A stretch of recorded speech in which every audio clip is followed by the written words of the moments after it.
భారతదేశం ఎలక్ట్రికల్ వాహనాల మార్కెట్ శరవేగంగా పుంజుకుంటోంది. 2 వీలర్స్ కొంటున్నారు, 3 వీలర్స్ కొంటున్నారు, ట్రక్స్ కొంటున్నారు, బస్సులు కొంటున్నారు. వరుసపెట్టి దాని వైపుకి వెళ్ళిపోతుంది. క్రమక్రమంగా వేగం పుంజుకుంది. దీంతో ఆ రిలేటెడ్ ఇండస్ట్రీస్ కూడా భారతదేశంలో మంచి అవకాశం లభిస్తోంది. చైనా వాళ్ళు అనేకం వియత్నాంలో పెట్టుబడి పెడతారు. ఎందుకని? తక్కువ రేటుకి అక్కడ కూలీలు దొరుకుతారు కాబట్టి. చైనాలో 1000 రూపాయలకు దొరికే కూలీ వియత్నాంలో 400కే పనిచేస్తాడు.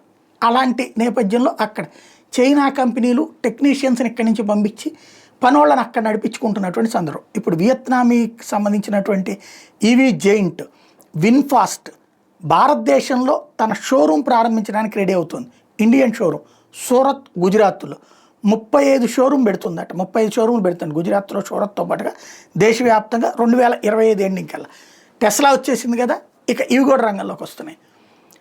వీటి పోటీ వల్ల స్పర్ధయా వర్ధతే విద్య అని, వీళ్ళ పోటీ వల్ల మనకి తక్కువ రేటుకి రావచ్చు. అట్ ద సేమ్ టైం ఇంతకాలం పాటు మన ఎలక్ట్రిక్ వాహనాల ఫ్యాక్టరీని ప్రోత్సహించడం కోసం బయట వాటి ఆపింది ప్రభుత్వం.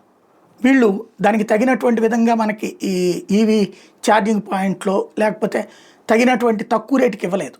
ఇప్పుడు ఏమైనా తక్కువ రేటుకి వస్తుందని చూడాలి.